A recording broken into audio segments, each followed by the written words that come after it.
enter MAURI Berg.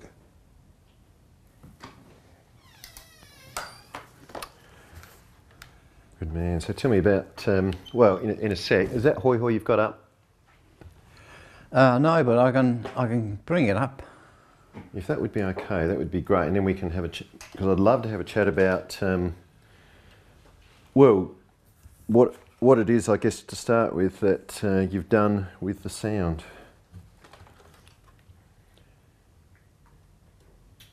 And I'll tell you what, I might just drop this down while you bring up hoi hoi. You must have known Frank for a while. Oh shit, yeah. Oh, when? Probably going back almost to the last pair days when that was raging. Really? Yeah. And what was Frank doing when you first met him? I can't remember the very earliest part, but he ended up being our roadie at one stage. This is for? Mickey Finn. Yep. And he came to Sydney with us when we went to live over there for a while. Oh yeah. How long did you live in Sydney for? Probably 3/4 of a year, you know, like 6 or 8 months, something like that. Yeah, because Mickey Finn was pretty amazing sort of band, so they tell me. Yeah. Maybe Ed Lang tells me how good. Yeah. Oh, we were a monster band, really. I get that, yeah. I got listened to some of the stuff we did in those days, and I think we didn't know how good we were. You know, didn't have any big ambitions. That's a, you know, we used to say TMR squared, take your money and run. and you know, just put everything we earned in the pocket, our pocket, instead of you know, investing it back into the band. Yeah, you invested in a lot of good times. Yeah. But we were going really well over there till Uncle's ears started playing up. We played at this gig called Bombay Rock in Melbourne, and they had all these witches out the front and a massive PA, like a 1,000-person type venue, big venue. And he was bending over the monitors in the front, the big old wedges with his harp, and wah, wah, wah, wah, and it went bang, this incredible feedback, because his harp was feeding back half the time anyway. Yeah. And I think it damaged his eardrums. So it kind of came to a halt. We had everything going. We just finished an album, the Mickey Finn album, finished it on the Sunday, and we're back in Adelaide on Tuesday with no band. That's the ups and downs of. Yeah. Music. Had management set up everything. Les Simmons and his missus. He was managing Dutch Tilders. Really? So we toured with Dutch Tilders for a bit. Yeah, we used to do our show, like an hour show, and then Dutch would come on and do his thing. A legend. Well, tell me about Frank in Sydney. He was up there for that whole 3/4 of the year? Yeah, well, yeah, most of the time. And the whole time he was trying to get into a band over there. Because he was already into playing bass. So he tried a few bands, and we were living in his house, in this weatherboard house in the middle of the winter. It was bloody freezing there.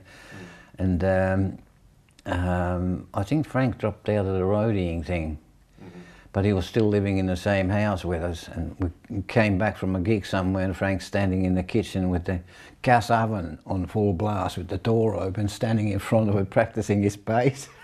Just to stay warm? Yeah. There were no doors in the house. And then he ate Stan's chicken, and Stan went crazy. What happened with Stan's chicken? You ate Stan's chicken? No, it was a salami. It was a piece of salami. The house had no doors inside. So there was a front door and a back door, and no doors inside. I think there was one on one bedroom, so it was pretty cold in the winter. So I put a blanket on over the door, because they were working with Dutch Tilders doing the Double Trouble tour that Les Simmons had set up, which I think MAURI got a little bit. Mickey Finn did a 45, 50 minute spot. Then Dutch Tilders, there was a break, and Dutch came on and did a 40 acoustic. And Mauri will tell you, I don't know if it's in this interview, that Dutch can play electric guitar. I've heard some recording of him doing that. It's fantastic. And then Dutch would play with Mickey Finn. Yeah, right. So that's why it was double trouble. Fantastic. And they were interesting times. But by then, because they were touring, they'd set up a sound guy, a big PA truck, all the things you need to tour. In those days, that was the days of the last days of the 4-ton truck. And 3 roadies, Sparky and Grunt for lights and sound, and then the third guy for stage and monitors, and a 4-ton truck. Matt Taylor's told me Wednesday's gig would pay for food, Thursday's gig would pay for the roadies, Friday's gig would pay for the truck and the PA, Saturday's gig would pay for sundries, and Sunday was the money to pay the band. That was touring in those days. There's a different kettle of fish. So I was looking for bands to play in. That was the deal. I'm coming up to Sydney, I'll mix for you till you get established, and then I'm trying to get a band. Didn't work. You were up there for how long? About eight months the first time, till Uncle had his problem. And then, till they found a manager and all that sort of stuff, and worked with Dutch Tilders, which would have established them if Uncle hadn't had his little issue. And then they went back about 8 months after that for about another 3 or 4, and it just beat them. I mean, it beat them when they went up there, because I remember that they used my transit van to carry all the stage gear up. Thanks guys. I think I didn't even get paid for that. I was doing sound for the guys. They got a PA, which was a smaller PA than I was used to, so I had to work very hard to make it sound big. But I got guidance. All these guys, when they were in fraternity, they saw the 45, 60s and the big speakers in Europe and England that Status Quo were using, and got into JBL speakers and 15s and all that sort of shit. So I know a lot about the history of speakers and all that, but they were guiding me, and they're off on tour, and I'm trying to keep warm, and occasionally getting auditions with Italian cock rock bands. I'd come through how's the audition, Frank? Oh, more Italian cock rockers, They just piss themselves laughing. Thanks, guys. Thanks very much. Yeah. But, so... When did you first play with him? In a band? Probably, I used to go and have a blow with him a few times, with the original Hoi Hoi, with JF and Dave Small and Frank. And a friend of mine used to pick me up and take me, have a blow with him. So that's probably the first time I played with him. Whereabouts was that, sorry? Oh, just some of the pubs he used to play in. I can't remember him anymore. We're rolling, aren't we, Derek? Yeah. Mauri played in Hoi Hoi with Dave Small, and also with Steve Smith. Yeah. And Trapper said, Frank, you have to go and listen to 1 or 2 of the gigs. He says are just incredible, because Dave, and of course you've guested often, you've been a guest, but those 2 guys, Mauri and Steve Smith, or Mauri and Dave Small, there's Trap just reckons, go back, listen to them. There's some great playing there. Well, I've got to tell you people about Big Frank Lang. Been playing for 27 years and doing the best he can. Hi, hi! Hi, hi!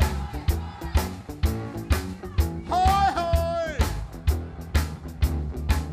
Hi, hi! Yeah, when you want to start thinking about Mr. Big, Dave Small's a man who's wearing the rig. Hi, hi! Hi, hi! Hi, hi! Dave Small is your boy. If you want a boogie boogie all through the night, you gotta listen to Mr. Dave Blythe. Hi, hi! Hi, hi! Hi, hi! Dave Blythe is your boy.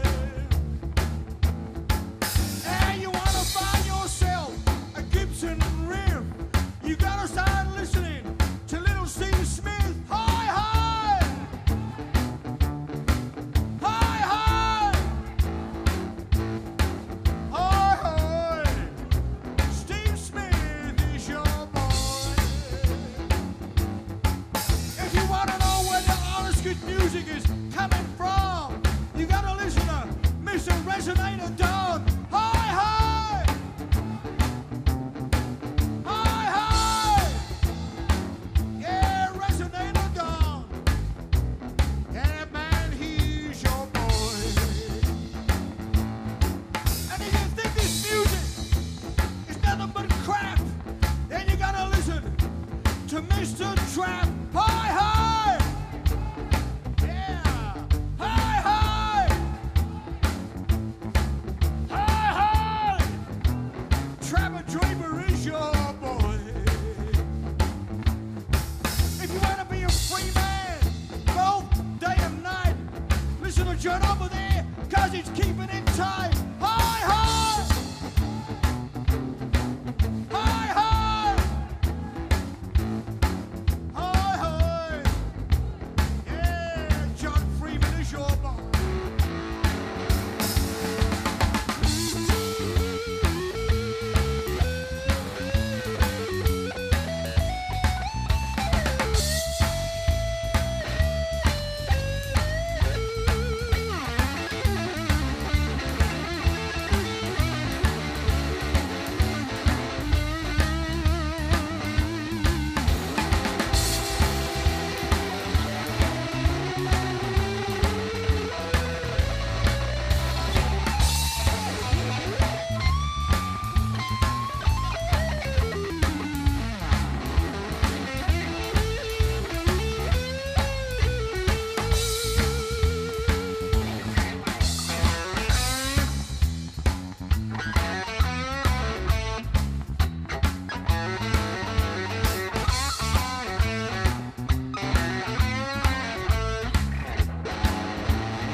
Your boy.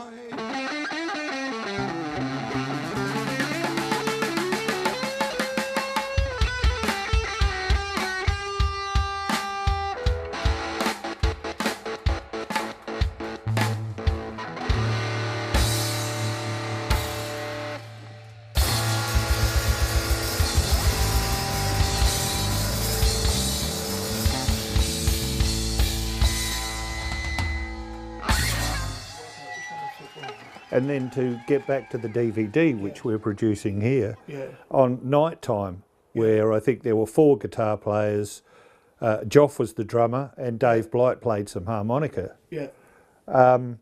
But at first, when I started to mix that, I thought it was a bit of a mishmash. I thought it was unusable. But then I listened closely and I did some severe panning and got all the guitars out of the way of each other.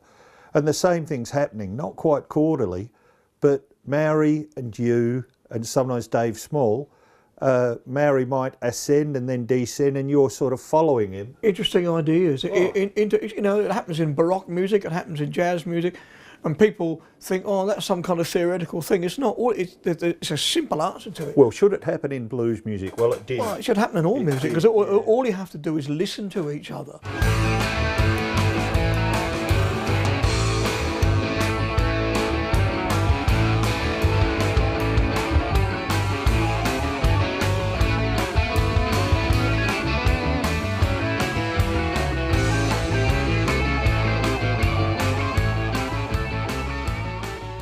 All right, we should move on. I was trying to think where Mauri first did the gigs here. Because I was doing sound for Hoi Hoi then. audio swallow. Is that good coffee there? On a swallow. Gulp of your gulp. Where would that be? Oh, probably the Port Dock. So tell me about Hoi Hoi. Well,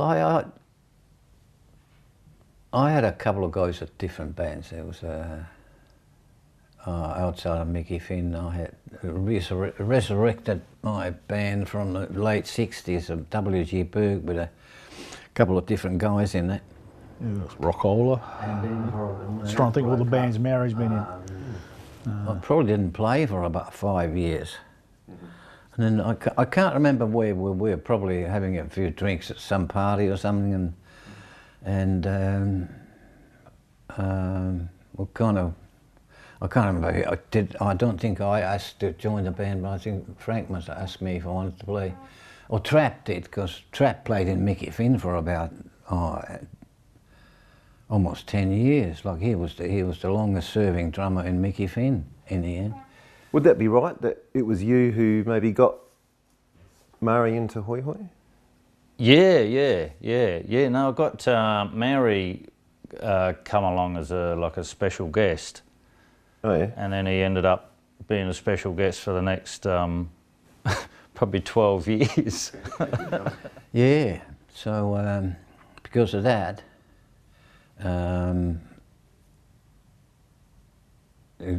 Frank asked me to join the band, so I did. And that was... What year was that? That was 11 years ago now. So I ended up being the longest serving, continuous serving guitar player in Hoi Hoi. There you go. Yeah, but it really changed the band. I don't know if it was a good thing or not, because we sort of, with Dave, it was kind of more authentic in the blues sense, and when I joined, it sort of became too rocky for the blues people and not rocky enough for the rocking people, you know, like the pubs where the bands play classic rock and all that stuff. So we sort of fell through the crack. That's a wonderful bit of blues that you played in that last gig. Oh, thanks for that. They did great. I mean, as far as I was concerned, they were my favourite favourite band, rocking sort of band. You know, these days the Streamliners, and you know, there's a lot of other great bands, but Mickey Finn, to see them live was like, it was just full on. You know, it was pumping. It was just, you know, from the word go, it just pumped. You know, sort of great guitar players. You know, sort of Mauri was brilliant and Stan was brilliant, and always tight rhythm sections. Bruce Howe playing in any band was, you know, super tight with, you know, Joff, JF, Tim, Carl, Trap. You know, always, you know, great drummers that really rocked hard, hit hard. So yeah, got the whole crowd going. Big crowds. Yeah, at times they really did big here in Adelaide, and they did all right over in Sydney and Wollongong and Newcastle and them sort of places. You know, some of the gigs in Melbourne were good.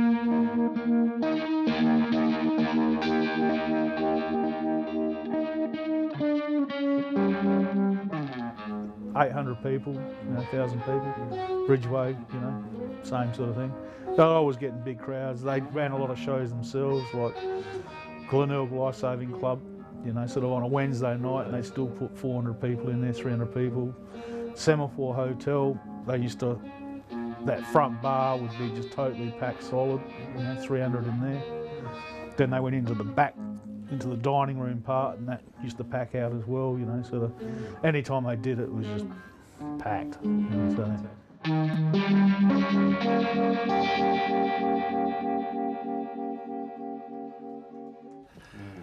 Yeah, I was a bit embarrassed. I was so unfit for playing, but it sounds better to me now than it did initially. Straight after the gig, I thought it was all a waste of time as far as being musical goes. Sounds pretty wonderful now. Tell me about what you've been doing with the sound. Not much. Been renovating the house. No, with the sound of that Hoi Hoi gig, because Frank had already worked on it obsessively, I think, for about a month, and then he gave it to you. What have you done to tweak it? Well, these are all the tracks, and I've just mastered it. You know, not really a proper mastering engineer. I don't know all the tricks. Honest as they come, and you know, sort of. So I've just. He's a master of the stuff that he chooses to do, like his guitar playing. Now doing his, you know, playing with electronics and stuff like that. And he's a carpenter, I think, and you know, does beautiful work. You know, so. And there's a little bit of EQ on it on the master channel. So I've basically done the same thing for every track and tried to keep the levels of all the tracks as close as I can possibly make it with my ears. And that's really it. Mm.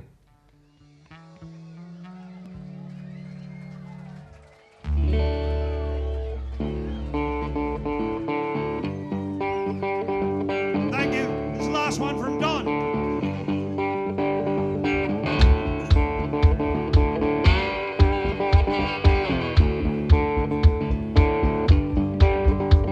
Well, I woke up as the sun came up on the railway side of town. I took a swig from my old brown paper bag. It warmed my bones as it went down. So I finished off all of that bottle to get my heart started for the day. And over his shoulder I read another man's newspaper.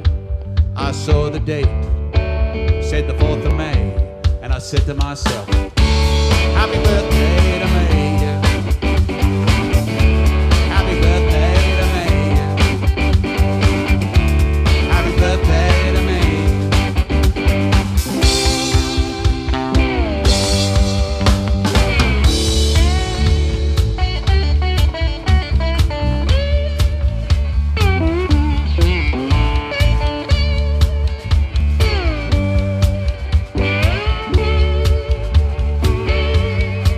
Well, when I was just a little boy, I blew out all of my candles.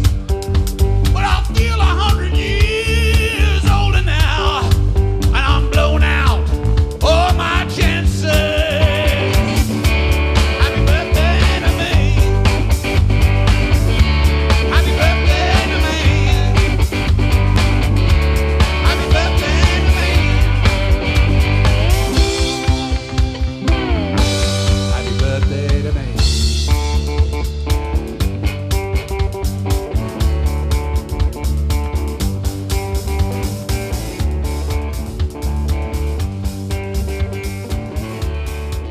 Well, it certainly sounds fantastic. It was. How about that last number when you had about 400 musicians on the stage? Because Oh yeah, night time.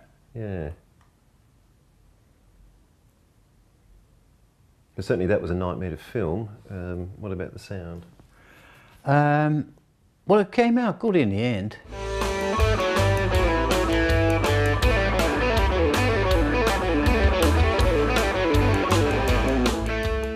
Frank had to add Dave onto it because if Dave's harmonica didn't get a recording on the night. It's just way back in the background, like you can't, it's not loud enough to bring up the volume. David Floyd.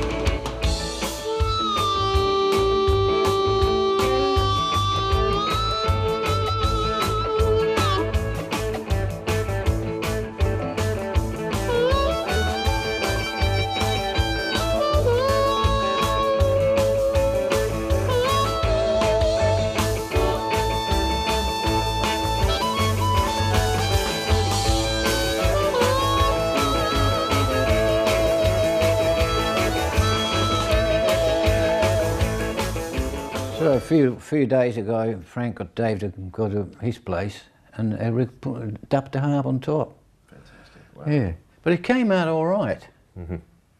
Because Dave's the ultimate professional. Oh, Dave's a fantastic harmonica player. Mm.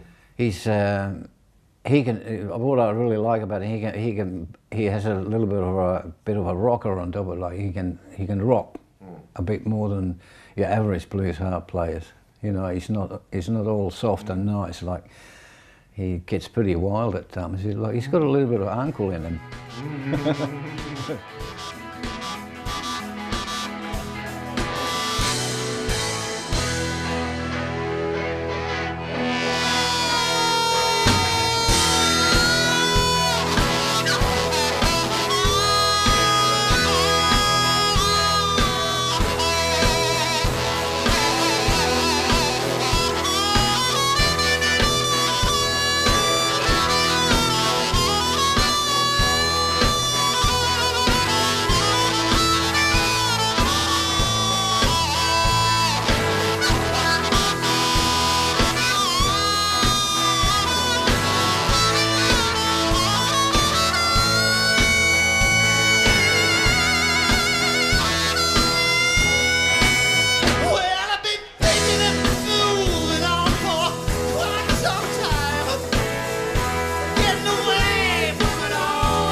society. Iceberg flown, all my dreams had gone. Began for me.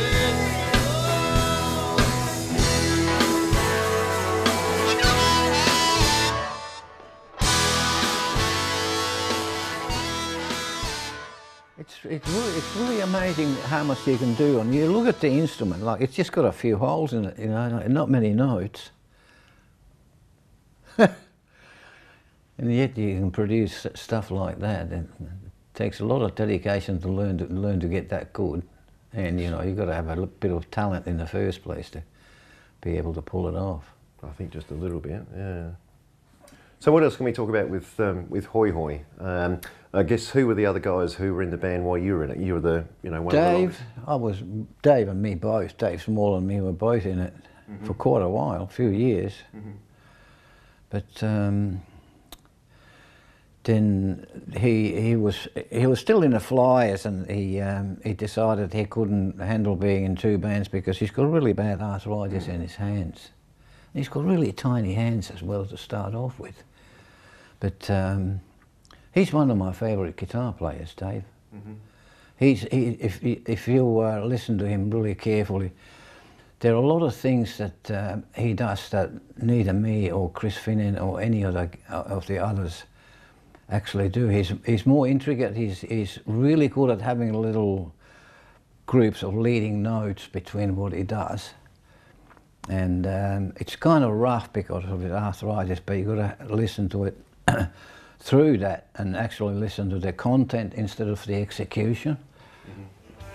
Jumping through the shell, wash away up my back. I'll get you, honey, that's a matter of fact. Nighttime, through the right time. And the nighttime, through the right time. I wanna be with you in the nighttime. There is a musician's musician. Yeah, exactly. And who else was in the band while you were in it? That's it, really. Just me and Dave. Little Dave dropped out. Yep.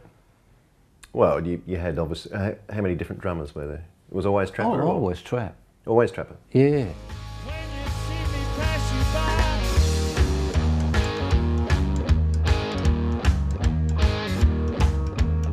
by, she got a bad, bad man. She got a bad, bad man. Man, I'm too young to die.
pretty much you and Dave, Frank and Trapper. Yeah. Yep. Yeah. It's a pretty good band. Yeah. Yeah. And a pretty good journey, and of course it lasted to, how many years Hoi Hoi last? Yeah, well I was in it for, this would have been the 11th year, I think. So 11 years, more than a decade. Oh, hang on, I was actually in it for 11 years.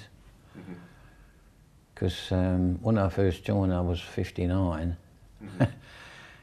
And now you're older. Now I'm 11 years older. 12 years older almost. Yep. I remember being at a roadhouse. We did some gig down at the York Peninsula, and on the way back we were at this roadhouse and we were talking to some guys in there while we were having a bit of coffee and a bit to eat. And you're playing in a band and you're 59 years old. You know, what an old bloke like you doing in a band? And here I am. I was 70 last year when we broke up and still playing. Yeah, I believe the Rolling Stones are still together too. Well, you know, I mean, I don't see any point in giving up if you've got the opportunity to play and you can still play. I mean, I got a problem with my right arm. I got a bit of a tremor, which might be Parkinson's. But I can still play. It hinders me a little bit, but not too bad. Never Gonna Get Me Up. One of my favourite songs. They used to do it, Mickey Finn. Yep. I think it's an old Dave Edmunds song.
Have you been playing since that last gig?